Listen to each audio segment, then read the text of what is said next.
Welcome to Chillin' 101. We hope this video helps. In this video, I will explain how to plant green onions in a pot. First, select a pot with good drainage, ideally 6 inches deep or more. Next, choose healthy green onion bulbs or cuttings that already have some roots. Finally, prepare a well-draining potting mix, perhaps a blend of compost and perlite, to ensure your onions thrive. Now, let's get planting. Fill your chosen pot with the prepared potting mix, leaving about 1 inch of space from the rim. Carefully plant your green onion bulbs or cuttings, ensuring they are buried 2 to 3 inches deep. Remember to space them approximately 1 inch apart to give each plant enough room to grow strong and healthy. Proper care is crucial for a bountiful harvest. After planting, water your green onions thoroughly, making sure the soil is consistently moist but never waterlogged.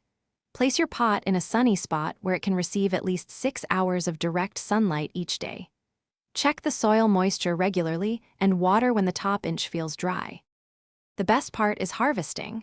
When your green onions reach 6 to 8 inches tall, simply cut them about 1 inch above the soil line. This allows the base to regrow, providing you with multiple harvests from the same plant. For continuous growth, consider a light feeding every 2 to 3 weeks with a balanced liquid fertilizer. Thanks for watching. Consider subscribing if we helped you.